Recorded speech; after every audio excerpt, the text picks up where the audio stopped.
Expert computer के class में आपका स्वागत है। इस वीडियो में हम सीखेंगे कि बीजी सॉफ्टवेयर में लेजर कैसे बनाते हैं, ये लेजर होता क्या है और इसको क्रिएट कैसे करते हैं। सपोज आप मान लीजिए कि यदि आप बिजनेस किए हैं तो उसमें उधार बाकी चलता रहता है, उसमें कुछ खर्चे के भी पार्ट होते हैं। तो ये सारी चीज़ें जो भी हम लेजर बनाते हैं, तो लेजर ये एक प्रकार से खाता होता है।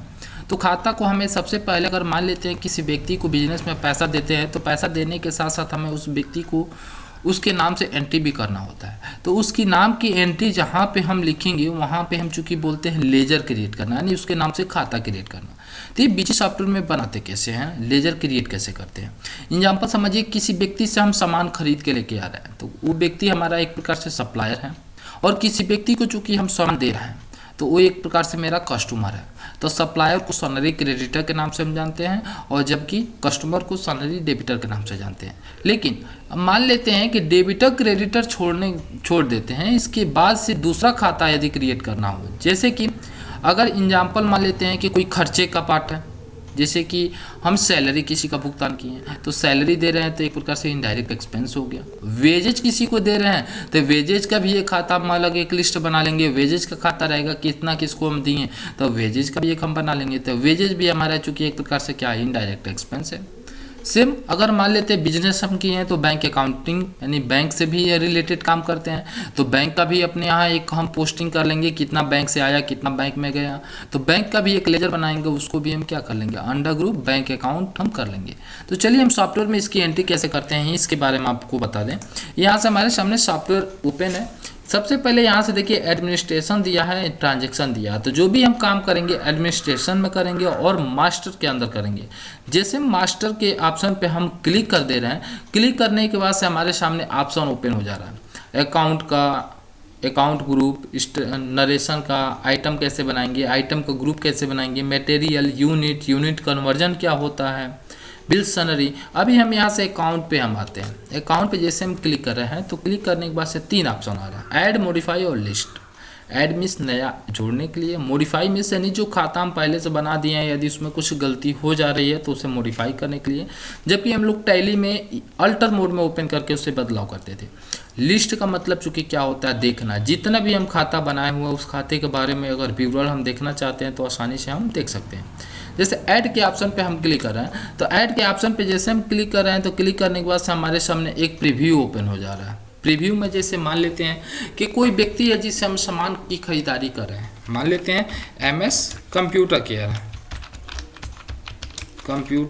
केयर, ये प्रिंट नेम जो भी है दे सकते हैं। इनसे हम सामान खरीद रहे थे, हमारे क्या हो जाएंगे, सनरी क्रेडिटर। इनका अगर ओपनिंग बैलेंस है तो ओपनिंग बैलेंस हम डाल सकते हैं, अगर नहीं है तो छोड़ सकते हैं। यहाँ से एड्रेस कहाँ का है, तो यहाँ पे मान लेते हैं पडरौना, कुशीनगर। ठीक है, यहाँ पे आप लोग को थोड़ा सा हम बता दें कि ये ओपनिंग बैलेंस कब होता है। जैसे पिछले वर्ष या पिछले माह का जो भी है पैसा अगर हम लेन देन मैनुअली अगर कर रहे हैं, अगर हम कंप्यूटराइज आ जा रहे हैं, तो उस पर जो भी उनका बकाया राशि होगा वो ओपनिंग में आ जाएगा, क्योंकि आप जिस दिन से एंट्री करेंगे सॉफ्टवेयर में उस दिन से वो पैसा ऐड करेगा। बट पीछे का जो भी बैलेंस होगा उनका, वो हम ओपनिंग बैलेंस में हम डालेंगे। यहाँ से एंटर कर लिए, एंटर करके एक्सेप्ट करिए। मान लेते हैं यहाँ पे बोला है कि फिलिंग रिक्वायर्ड मंथली करते हैं कि क्या करते हैं, मंथली करते हैं। तो इनका GST नंबर क्या है, तो GST नंबर जो भी है GST नंबर हम यहाँ से क्या कर देंगे, इनका हम एंट्री हम कर देंगे। ये बोला GST नंबर 15 डिजिट का होता है, हमने चूंकि गलत डाला इसलिए एरर दे रहा। आधार नंबर इनका क्या है, तो इनका आधार नंबर अगर मेंशन करना चाहे कर सकते हैं। ईमेल आईडी अगर मेंशन हम करना चाहते हैं तो ईमेल आईडी भी हम मेंशन कर सकते हैं। ईमेल आईडी भी अगर मेंशन हम करना चाहते हैं तो ईमेल आईडी भी हम मेंशन कर सकते हैं। कंप्यूटर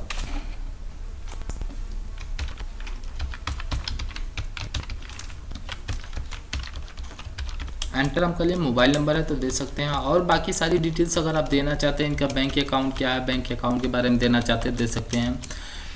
आई नंबर देना चाहते हैं दे सकते हैं। अगर नहीं आपको देना तो इंटर बटन प्रेस करते हुए आप एक्सेप्ट कर लीजिए।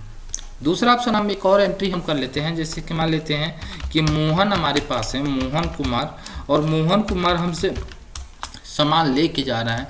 तो हमारे क्या हो जाएंगे, सनरी डेबिटर हो जाएंगे। अब सनरी डेबिटर का मान लेते हैं ओपनिंग बैलेंस अगर होगा तो दे सकते हैं, कहाँ के हैं तो उनका एड्रेस यहाँ पे चूँकि हम क्या कर देंगे, मेंशन कर देंगे। यहाँ से मान लेते हैं कि हम दे दिए कि टाइप ऑफ पे यहाँ पे देखिए कंपोजिशन अगर करना चाहे तो कंपोजिशन, रजिस्टर्ड, अनरजिस्टर्ड भी हम कर सकते हैं। अनरजिस्टर्ड पे कोई दिक्कत नहीं, मान लेते हैं अनरजिस्टर्ड हम कर देते हैं तो उनका जीएसटी से कोई ताल्लुकात नहीं रहेगा। कंपोजिशन है, गवर्नमेंट बॉडी है, ईवाईएन होल्डर है, क्या है। हाँ रजिस्टर्ड अगर हम करके यहाँ से हम चूँकि मान लेते हैं कि इनका GST number F2 button press करके भी हम यहाँ से चूँकि क्या कर सकते हैं, सेव कर सकते हैं। यानी जो भी हमें मान लेते हैं शॉर्टकट प्रयोग करना वो यहाँ पे नीचे हमारे एक पट्टी दिया है, यहाँ पे बार वहाँ पे चूँकि शो कर दे रहा है, इस पे हम दिखा सकते हैं। जैसे तीसरा बना लेते हैं बैंक अकाउंट। तो बैंक अकाउंट में मान लेते हैं एक मेरा खाता है जो बिजनेस से संबंधित है, वो स्टेट बैंक ऑफ इंडिया है, इसका हम कर दे रहे हैं बैंक अकाउंट। बैंक अकाउंट और यहाँ से ओपनिंग बैलेंस दे सकते हैं और यहाँ से बैंक का अकाउंट देना चाहे दे सकते हैं। यहाँ से मान लेते हैं बैंक मेरा कहाँ पे है तो यहाँ से एंटर हम कर लिए। मान लेते हैं ब्रांच नेम है मान लेते हैं पटरौना है। बैंक अकाउंट नंबर जो भी है बैंक अकाउंट नंबर हम दे दिए। IFSC कोड SBIN 00148 एंटर करके और यहाँ से क्या कर लिए, एक्सेप्ट कर लिए।